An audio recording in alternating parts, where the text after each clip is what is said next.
I want to clarify something because this keeps coming up. And it sounds right, but it's actually where quietly attraction dies.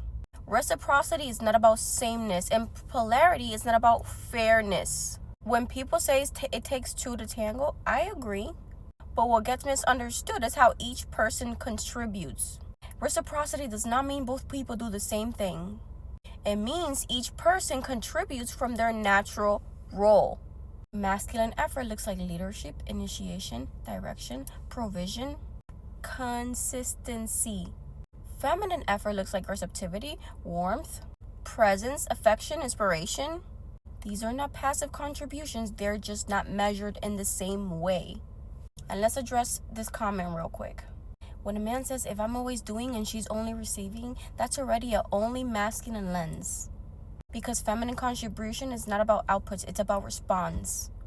A feminine woman responds to leadership with softness.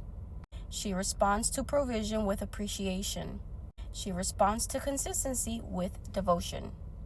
That is reciprocity.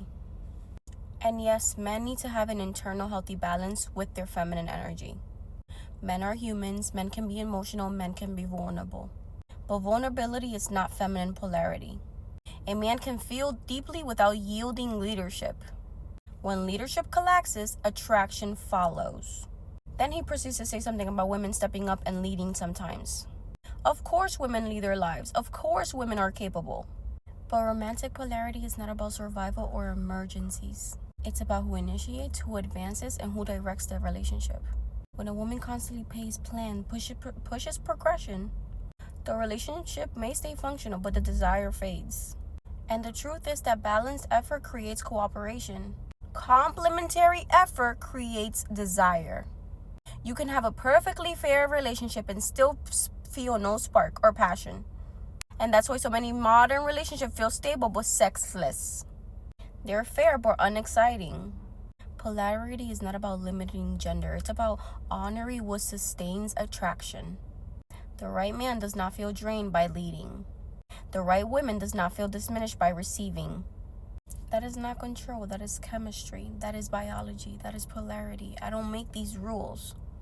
This isn't about who's better. This is about what works. Because if you think about it, well, if you do something, it's like, oh, well, she should plan sometimes. Well, I'm doing this for her, then she should be doing that for me. It becomes a competition. It doesn't become complementary. It doesn't become no, it's a competition. You want her to provide the same things that you as and your masculine traits provide for her. So that means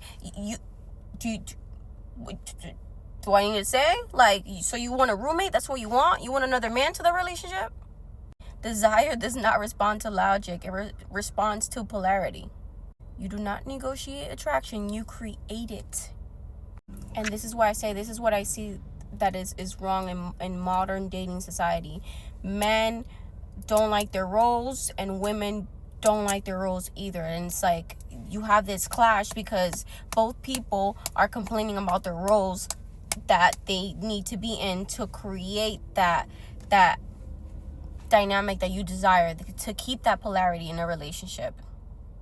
I'm going to share a clip with you guys what exactly looks like when the polarity dies in a relationship and when the polarity is off. So stay tuned for that on the next video, and I hope this video helped. I love you guys. Bye.